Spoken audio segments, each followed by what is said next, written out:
Olá pessoal, meu nome é Cássia Carneiro, sou engenheira florestal, formada aqui pela Universidade Federal de Viçosa, atuo principalmente na área de energia da madeira e o meu setor de especialização é na área de carvão vegetal. Estou aqui hoje para falar para vocês um pouco sobre as inovações tecnológicas e os desafios da produção de carvão vegetal.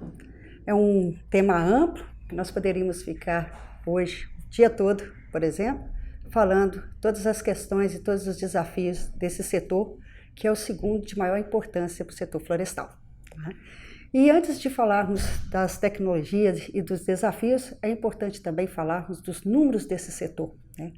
No ano de 2016, por exemplo, o Brasil, em termos de energias renováveis, nós atuamos e ofertamos mais de 44% dessa energia. E aí nós temos a lenha e o carvão, com mais de 8% de participação das energias renováveis. Por outro lado, o que vem acontecendo? E isso não é uma particularidade do ano de 2016, aconteceu em 2014, 2015. Nós ofertamos mais e consumimos de menos. Quanto que nós consumimos? Nós consumimos em torno de 6% de toda a energia proveniente da biomassa florestal, ou seja, lenha e carvão. E porque ofertamos, é este o sentido da palestra também, quando se pensa em desafios. Por que nós ofertamos mais e consumimos de menos? Retração econômica, principalmente pelas indústrias, e uma das indústrias que move o setor energético é o setor de carvão vegetal, que são as indústrias siderúrgicas. Essas indústrias, por si só, elas consomem em torno de 20% de carvão vegetal dentro de seus insumos. Os nossos concorrentes, pensando no termo redutor, é o carvão mineral ou coque. Então ainda nós temos uma margem abrangente aí e de oportunidade para alavancar nessa cadeia, porque a participação ainda é pequena e nós temos área, temos conhecimento de silvicultura e até mesmo tecnológico para avançar dentro desse setor e termos mais oportunidade, tanto de geração de renda e crescimento interno. Pensando nesse setor de cusa e aço e também o setor de ligas, que é um setor importante e consumidor do nosso carvão vegetal, nós temos que entender o quanto que se consome. E é muito, não é pouco. Nós estamos falando aí de aproximadamente 4,5 milhões de toneladas de carvão só em 2016 que foi consumido pelo setor siderúrgico. Tá? E aí o ênfase do carvão para o siderúrgico, gente, é porque mais de 95% de todo o carvão produzido no Brasil está voltado para esse setor. Nós temos um setor doméstico, mas ele é menos participativo. Tá? E qual matéria-prima? Então, da onde que vem a madeira para a produção dessas quase 5 milhões de toneladas? Ela vem principalmente das florestas plantadas. Tá? Nós estamos falando aí, os últimos números que nós tivemos aí do IBÁ, com mais de 80% do carvão produzido no Brasil proveniente de florestas plantadas. A gente sabe que isso é uma particularidade regional. Nós temos o estado de Minas praticamente, nos últimos anos, produzindo quase na sua totalidade com florestas plantadas. Às vezes, diferente na região mais centro-oeste e norte, principalmente ali no Carajás, onde que nós precisamos ainda evoluir quanto ao consumo de florestas plantadas, que ainda tem muito, tanto a utilização da madeira nativa quanto a madeira proveniente de resíduos das madeireiras, que esses insumos, de modo geral, são transformados em carvão e entra no alto forno. Os números são grandes, o setor é importante. O setor, conforme eu já disse, é o segundo setor aí florestal de importância em termos de números. Então, nós estamos falando primeiro do setor de celulose e papel. Este, por sua vez, vale a pena ressaltar, que surgiu como uma oportunidade de consumidor da madeira, principalmente do estado de Minas Gerais, que em um período de crise, essa ficou disponível, ou seja, não teve a sua demanda, não foi consumida, então essa foi vendida, ou seja, comercializada para o setor de celulose e papel, chegando a sair mais de 100 caminhões bitrens dia de Minas Gerais para os setores de consumidores de celulose e papel, ou seja, nossa matéria-prima, que estava dentro do estado, acabou saindo. E a pergunta fica, com a retomada do setor, que é o que nós estamos vendo nos últimos números aí das últimas semanas, nós teremos, principalmente dentro do estado de Minas Gerais, madeira para atendimento à demanda do carvão que vai existir? Essa é uma pergunta difícil até de responder, em termos de quanto nós temos de área e quanto que nós temos disponível, e durante quanto tempo nós vamos atender. Porque saiu muita madeira do estado de Minas Gerais, que era para produção de carvão e foi para o outro setor. E pouco se plantou, ou seja, saiu muito e plantou pouco. Então, com essa retomada do setor, que é o que nós esperamos aí a cada dia, talvez tenhamos aí novamente uma falta de madeira, consequentemente se eleva os preços tanto da matéria-prima quanto do nosso biorredutor carvão vegetal. A movimentação, a gente já viu um incremento pelo preço do metro de carvão já sendo comercializado, que saiu aí dos preços de R$110, R$111 o metro de carvão, já está chegando aí a ordem de R$140, R$145, principalmente na região de Sete Lagoas, aqui no estado de Minas Gerais. Mas vamos lá. Então, ela é importante, produz muito, precisa de muita floresta, precisa de muita madeira. Então, os desafios também são enormes. E a pergunta é, existe solução para esses desafios, em termos principalmente da matéria-prima e do processo de produção de carvão vegetal? É isso que eu vou tentar responder para vocês nessa palestra aqui de hoje. Vamos lá. Qualidade de madeira, nós estamos falando agora de matéria-prima, qualidade de madeira versus a sua produtividade volumétrica, Então, eu acho que já está mais do que claro para qualquer um que utiliza madeira de eucalipto, principalmente, aí, que nós precisamos dessa qualidade. Porque a qualidade implica em rendimento, implica na qualidade do nosso biorredutor. Então, não adianta fazer muito se não tiver qualidade. Tá? E, então, nós temos que alinhar a produtividade das nossas florestas com as características adequadas para esse fim. Então, não adianta pegar um material voltado para a área de celulose e papel, onde que eles querem baixo teor de lignina, e querer obter o mesmo rendimento gravimétrico de um material genético, de um genótipo, de um clone, voltado para energia. Então, isso é que é a busca constante, e o melhoramento genético está nos dando oportunidade para isso. Já tem alguns materiais que foram desenvolvidos nesse sentido. Mas tem que ter o repensar da volumetria. Não podemos simplesmente pegar o material genético em função da sua produção, do seu ímã. E aí vem o forno, o forno de produção de carvão vegetal. Tradicionalmente, nós produzimos o carvão no Brasil em fornos de alvenaria. Pouco ainda nós temos de utilização em grande escala dos fornos metálicos. Então, qual que é a implicação disso hoje? Nós temos a tecnologia de prateleira pronta dos fornos metálicos, vamos falar aqui que somos emergentes, E qual o preço do carvão vegetal para essas tecnologias versus o tradicional que nós temos aí no mercado?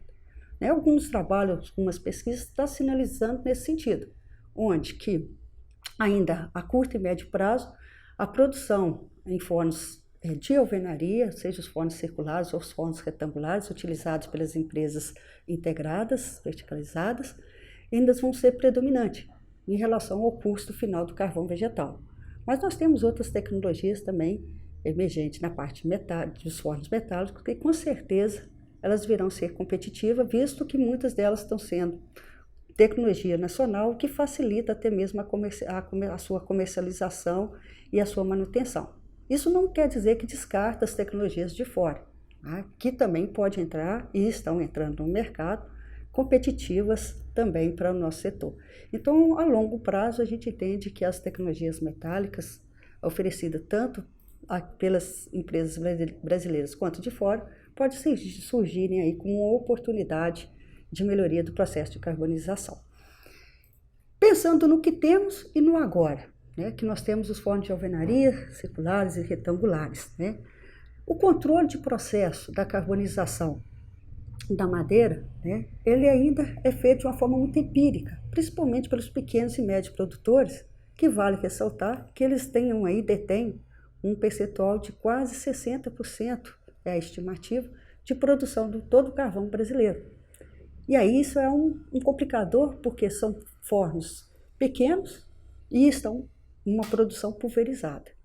Então, quando nós pensamos em controle de processo, a gente vê então a movimentação das empresas, partindo já de sistemas supervisórios para sistemas de automação de processo. E ainda a nível de pequeno e médio, mantém-se ainda o empirismo, o subjetivismo de coloração de fumaça, de tato, ou seja, o visual. Então, a gente tem hoje ferramenta de baixo custo que poderá auxiliar esse pequeno produtor também ao nível que nós queremos chegar de rendimento gravimetro, porque se nós pegarmos a média, pessoal, de 26% de rendimento gravimetro na produção de carvão vegetal, isso é muito baixo. É um desperdício de energia. Nós estamos falando para cada 1.000 quilos de madeira enfornada, 260 vira carvão.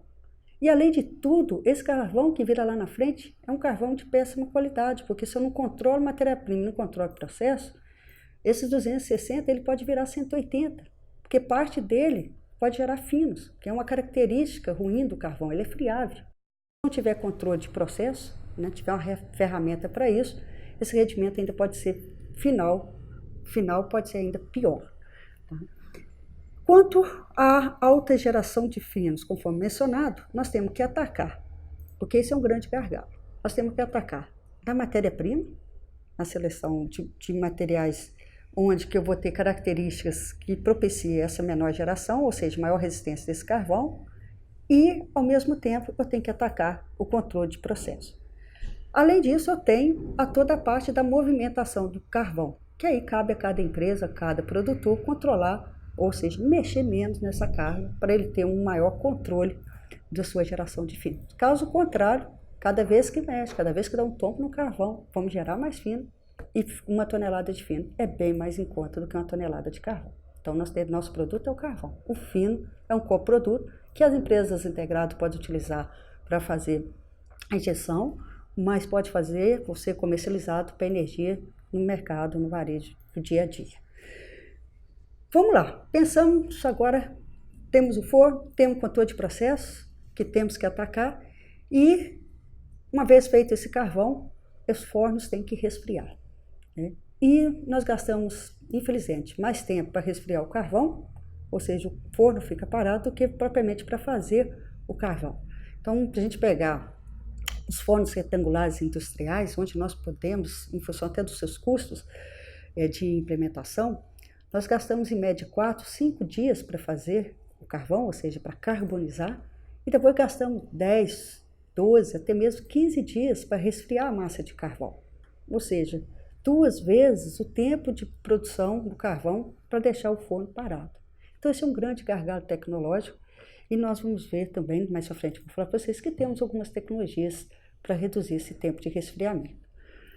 E, por fim, né, nós temos os gases resultantes do processo. Né? Então, durante a produção, nós degradamos a madeira e geramos gás para o ambiente. Né?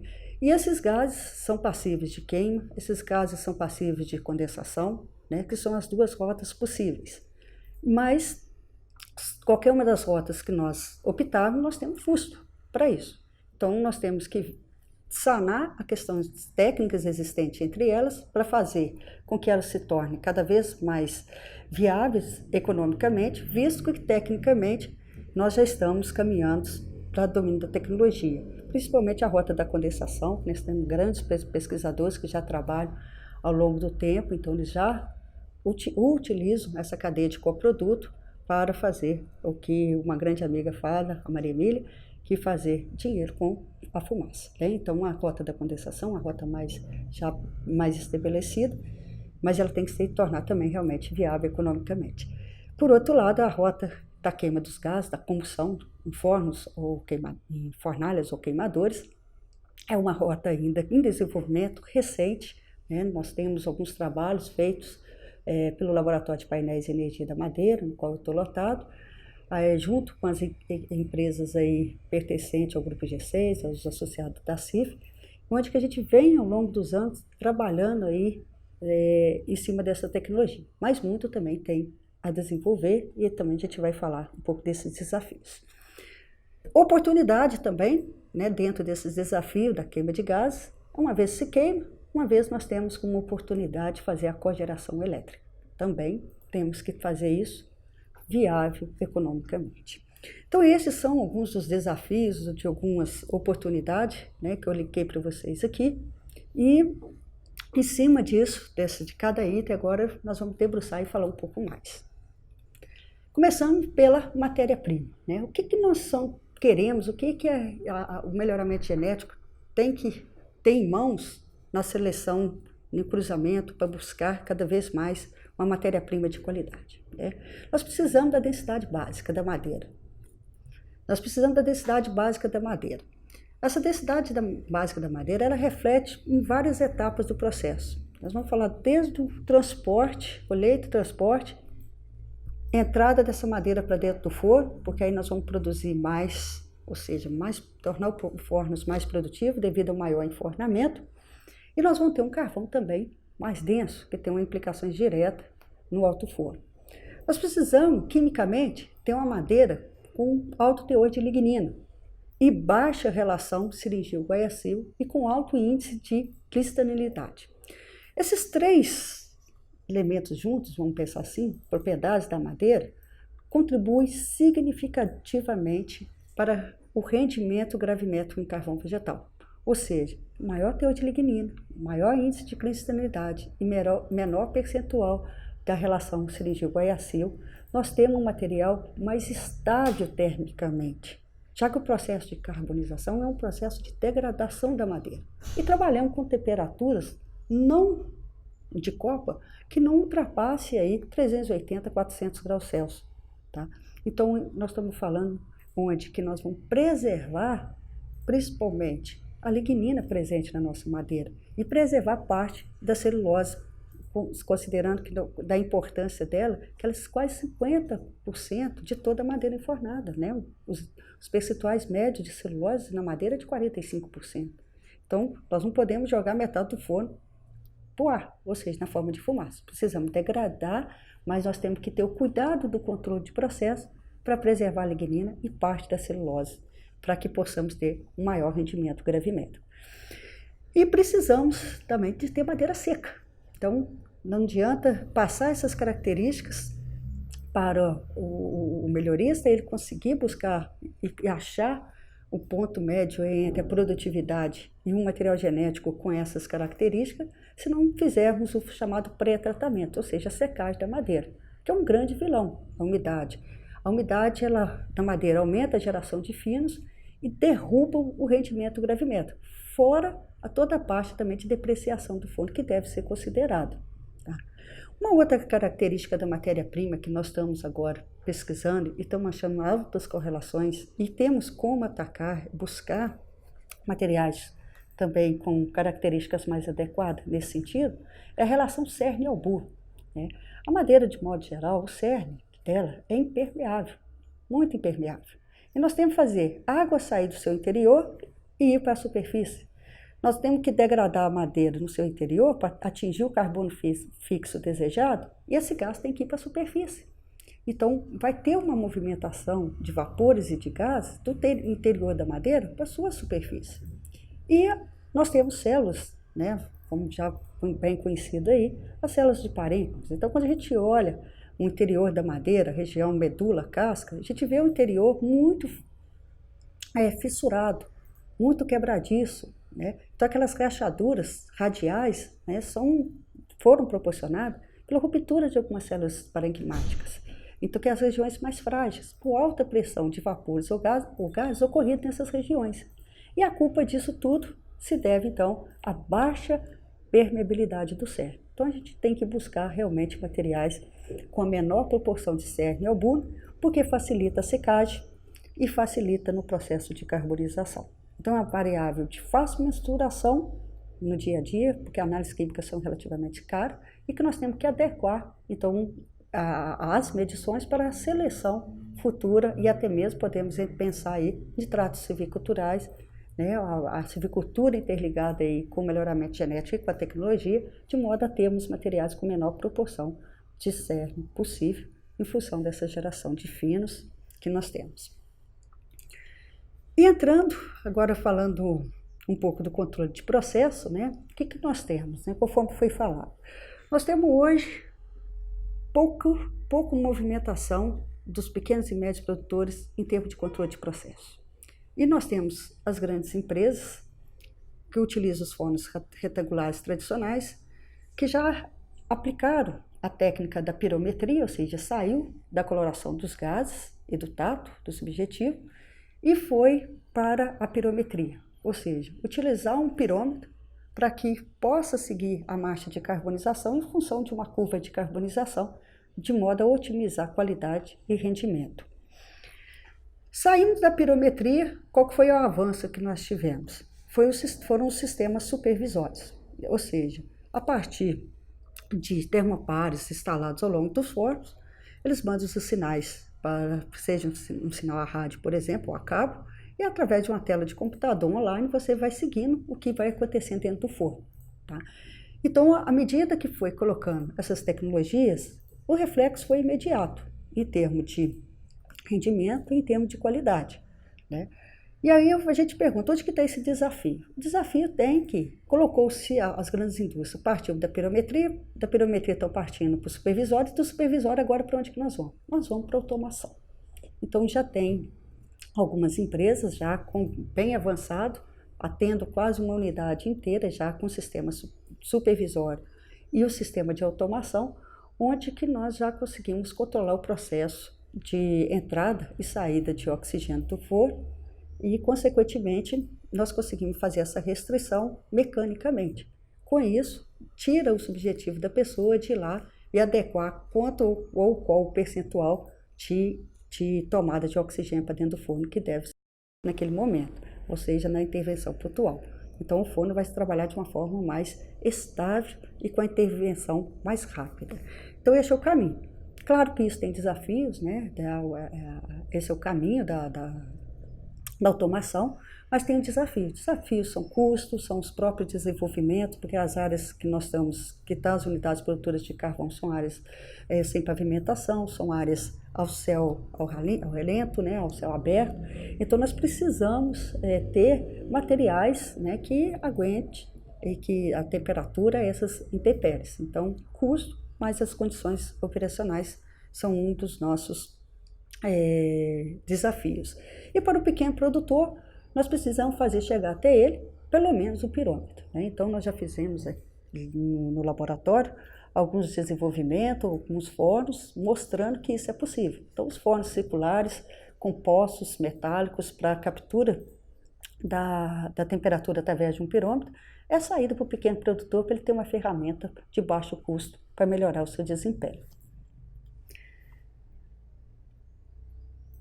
Em termos de fornos, né, hoje, tradicionalmente, o pequeno produtor trabalha com fornos cabo quente, fornos de encosta, nas regiões de topografia mais acidentadas, os fornos circulares tradicionais de superfície, e até que nós chegamos nos fornos retangulares utilizando pelas empresas. Né? Para onde que a gente enxerga a curto prazo para os pequenos produtores? Né? Eu acho que a gente tem que evoluir e sair desse fornos tipo rabo quente, que cada vez mais a gente enxerga que a variável controle de processo ela tem que entrar.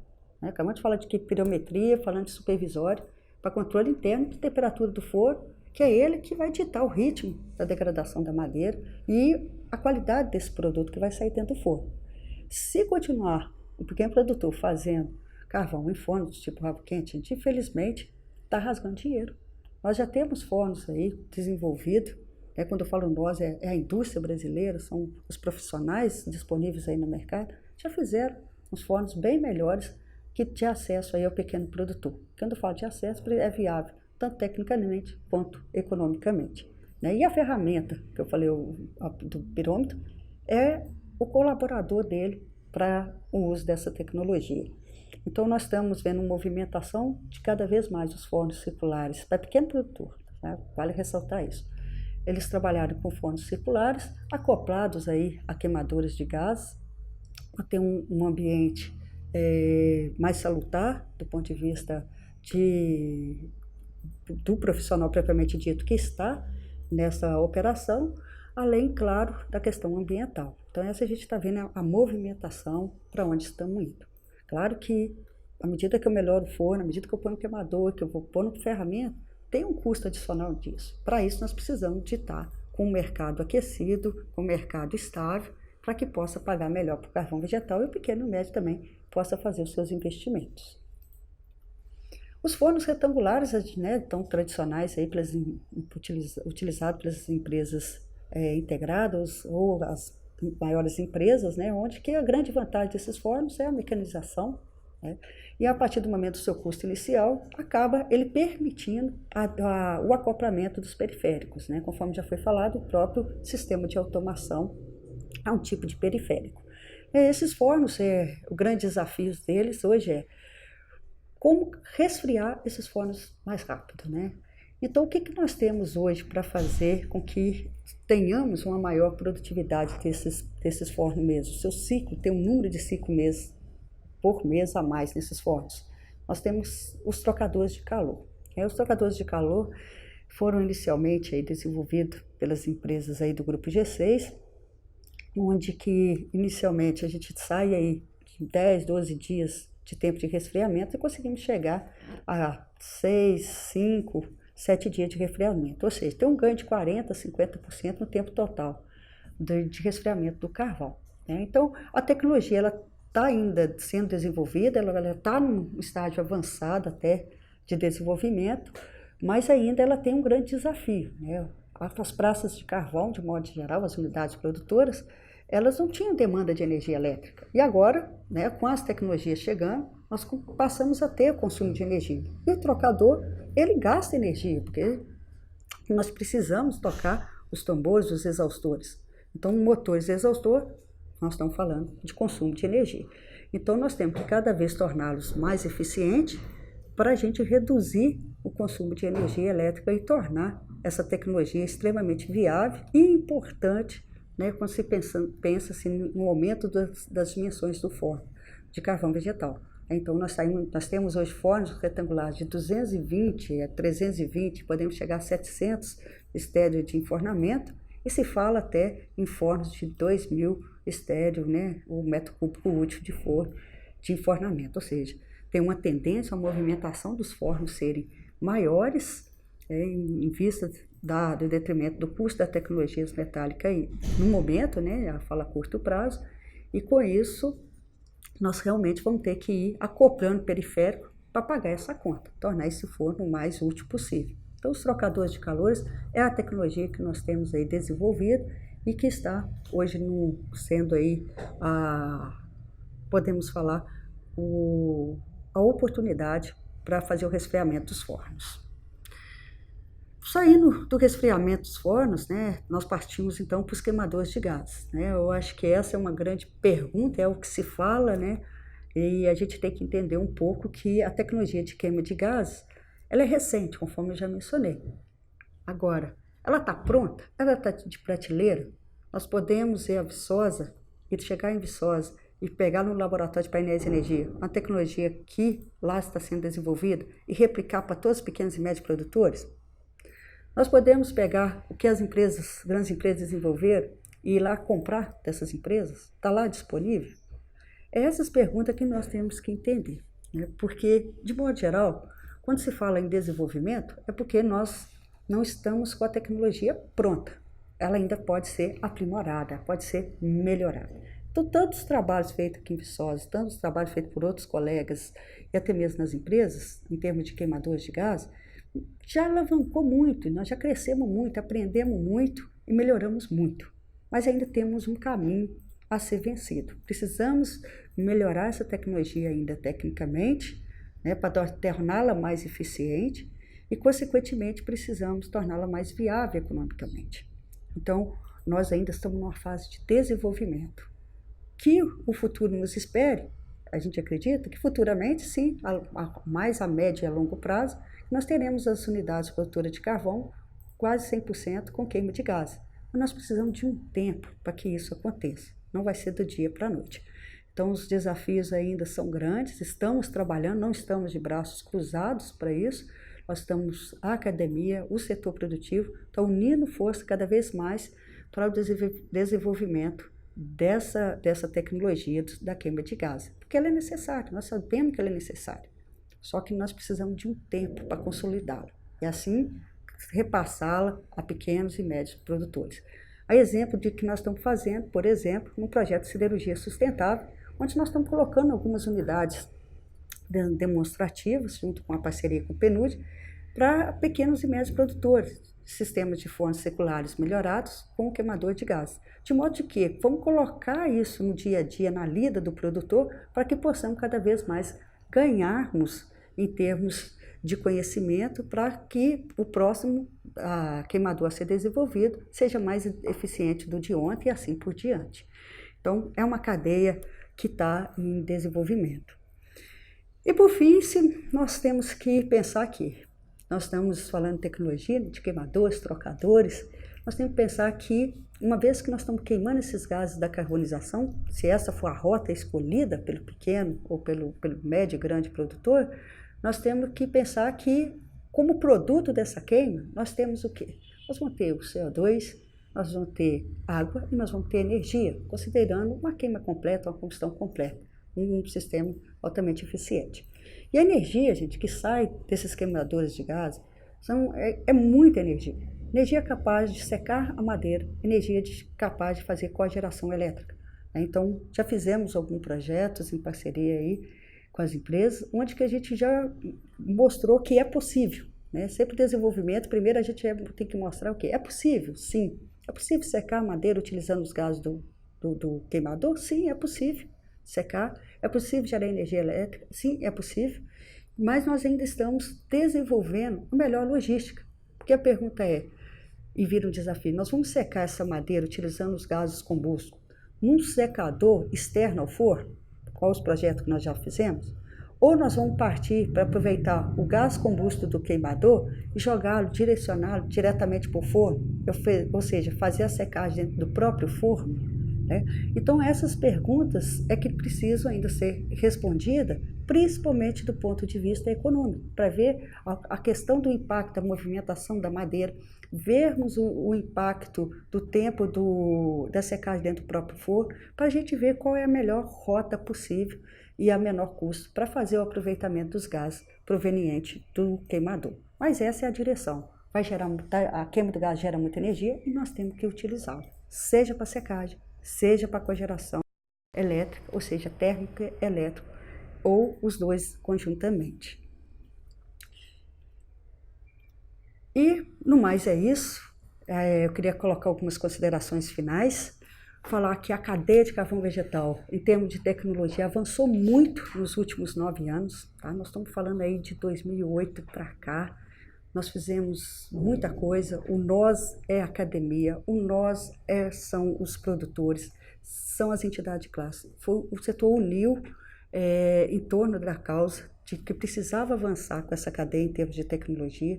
Então, o que nós fizemos, o que nós trabalhamos, foi principalmente em achar meios, caminhos, né, para controle da temperatura do forno, tentar mecanismo para sair do subjetivismo, ou seja, partir para a automação, resfriar esses fornos com os trocadores e fazer com que tenhamos um ambiente melhor e de qualidade através da queima dos gases, e sem contar nas oportunidades da queima da geração.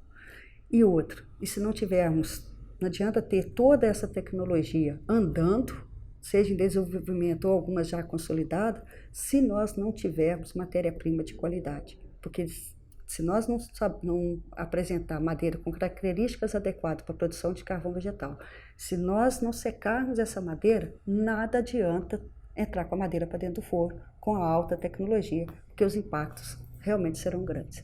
Então, o recado tem que andar todo mundo junto, ou seja, trabalharmos em equipe, trabalharmos em rede, de modo a termos a melhor matéria-prima, de modo a termos as melhores tecnologias para ter um setor de carvão vegetal altamente competitivo, porque nós sabemos da silvicultura, nós temos terra e nós conhecemos da produção de carvão vegetal. Ou seja, nós temos a faca e o queijo na mão para nos tornar cada vez mais competitivo, seja no mercado interno, seja no mercado externo, tá bom? Então, pessoal, aqui eu chego ao final dessa minha apresentação, espero ter colaborado aí com vocês.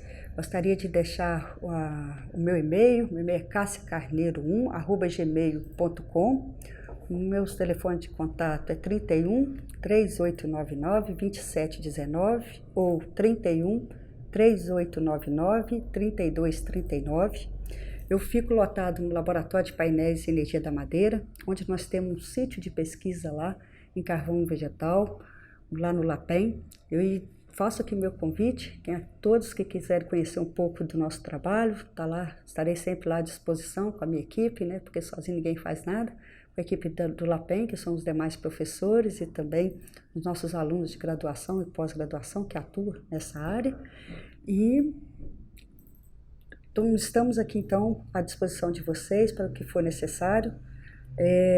Nós temos todos esses trabalhos que eu comentei com os senhores, com as senhoras, com todos vocês. Esses trabalhos, sempre a gente da academia se resume aos artigos, às dissertações, monografias e teses.